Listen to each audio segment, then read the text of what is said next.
menjelaskan materi terkait NPWP dan NPPKP.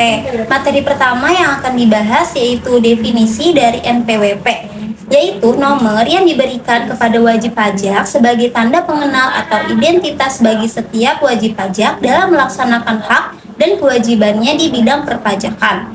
Yang kedua ada NPPKP, yaitu nomor yang harus dimiliki setiap pengusaha yang berdasarkan Undang-Undang PPN dikenakan pajak. Wajib melaporkan usahanya pada kantor Direktorat Jenderal Pajak untuk dikukuhkan sebagai PKP, yaitu pengusaha kena pajak. Dasar hukum Undang-Undang Nomor 16 Tahun 2000 tentang ketentuan umum dan tata cara perpajakan.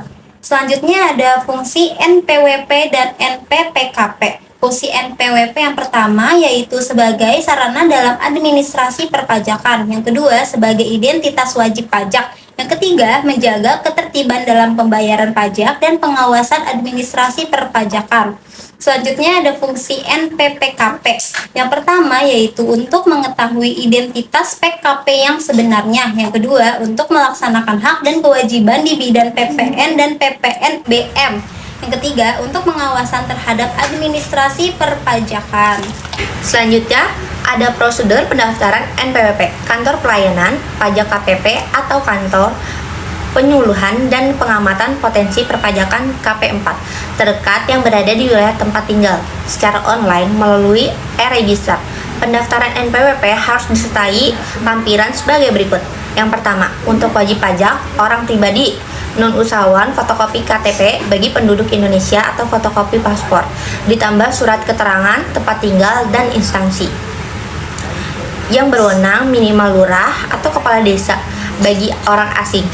Yang kedua, untuk wajib pajak orang pribadi, usahawan fotokopi KTP bagi penduduk Indonesia atau fotokopi paspor ditambah surat keterangan tempat tinggal dan instansi yang berwenang minimal lurah atau kepala desa.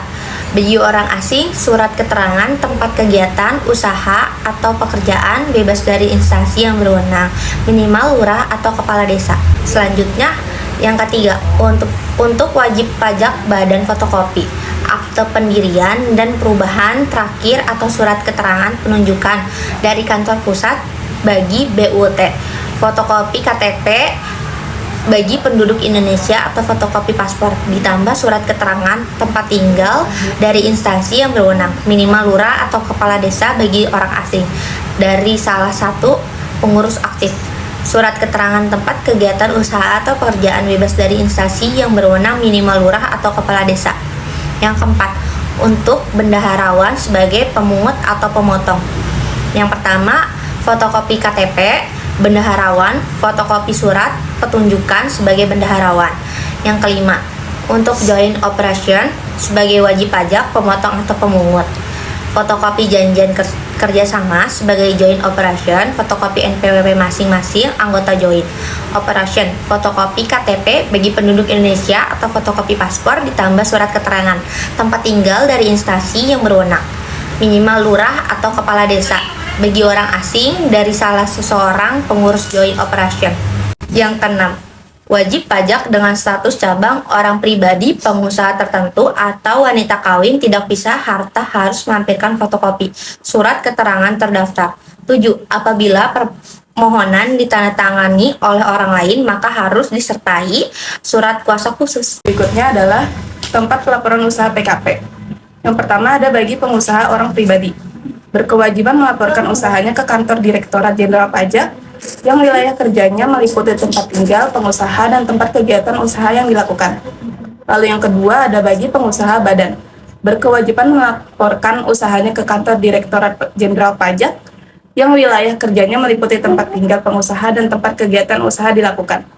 Lalu yang ketiga bagi pengusaha pribadi atau badan yang mempunyai tempat kegiatan usaha di beberapa wilayah kantor-kantor Direktorat Jenderal Pajak, berkewajiban melaporkan usahanya untuk dikukuhkan sebagai PKP ke kantor-kantor Direktorat Jenderal Pajak yang wilayah kerjanya meliputi tempat tinggal pengusaha atau tempat kedudukan pengusaha atau ke kantor Direktorat Jenderal Pajak yang wilayahnya meliputi tempat kegiatan usaha dilakukan.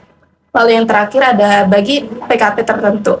Direktorat Jenderal Pajak dapat menentukan Direktorat Jenderal Pajak Lalu yang terakhir, bagi PKP tertentu, Direktorat Jenderal Pajak dapat menentukan Direktorat Jenderal Pajak sebagai tempat pendaftaran untuk memperoleh NPPKP. Contohnya BUMD yang berkedudukan di wilayah DKI Jakarta dan wajib pajak BUMN atau termasuk anak perusahaan yang menyertakan modal induknya lebih dari 50%. Maka tempat pendaftaran dan pelaporan usahanya adalah di KPP perusahaan negara dan daerah.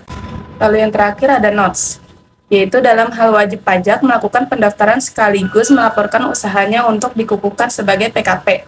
KPP tempat wajib pajak terdaftar menerbitkan secara bersamaan kartu NPWP, surat keterangan terdaftar, dan surat pengukuhan pengusaha kena pajak paling lama 3 hari kerja berikutnya setelah formulir registrasi wajib pajak beserta persyaratannya diterima secara lengkap.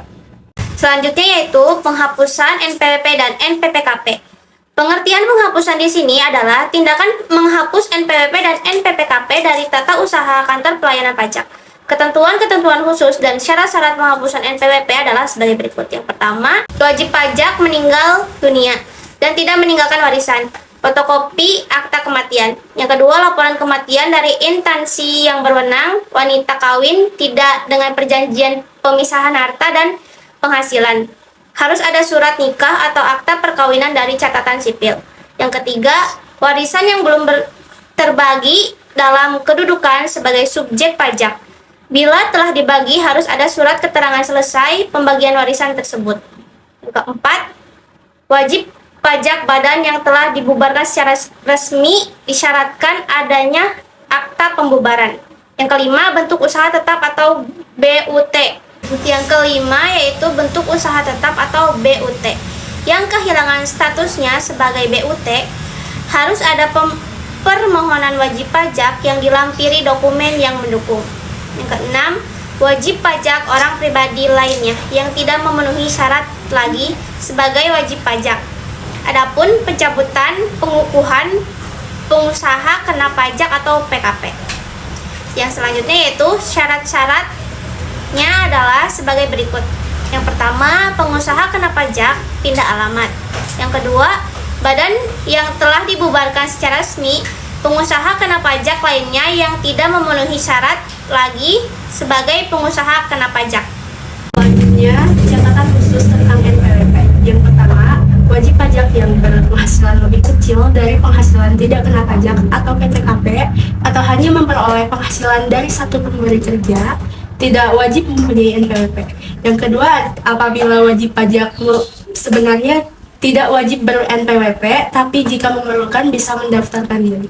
Yang ketiga, adalah setiap wajib pajak tidak hanya mempunyai satu NPWP untuk semua jenis pajak. Yang keempat, ada perusahaan perseroan ber-NPWP atas nama pemilik.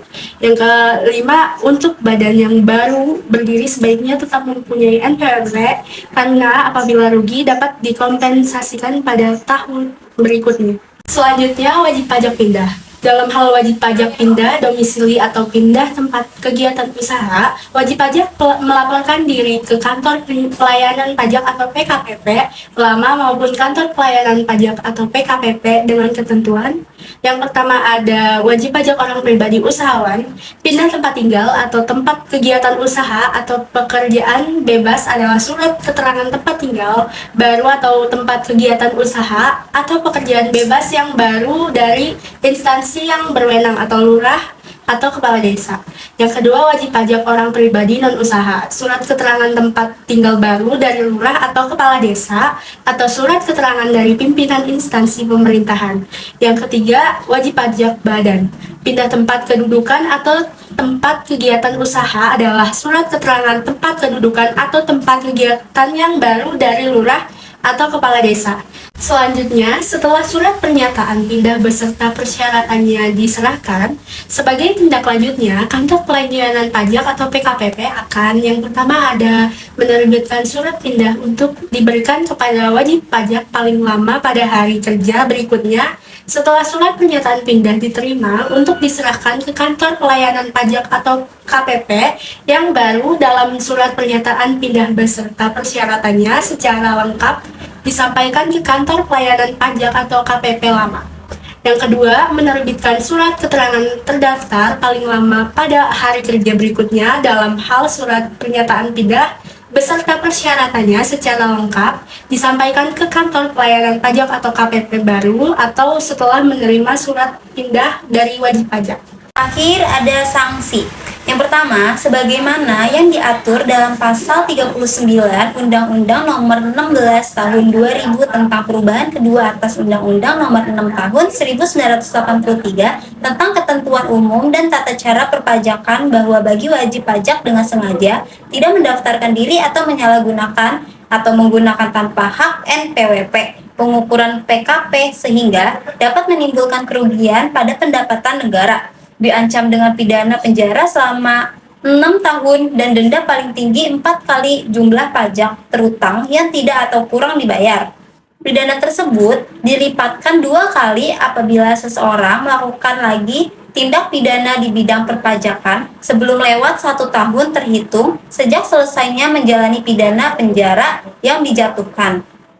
Yang kedua, ada terdapat pula ancaman jika wajib pajak melakukan percobaan untuk melakukan tindak pidana penyalahgunaan atau menggunakan tanpa hak NPWP atau pengukuhan PKP atau menyampaikan SPT dan atau keterangan yang isinya tidak benar atau tidak lengkap dalam rangka mengajukan restitusi melakukan kompensasi pajak. Ancamannya berupa pidana penjara paling lama 2 tahun dan denda paling tinggi 4 kali jumlah restitusi yang dimohon dan kompensasi yang dilakukan oleh wajib pajak.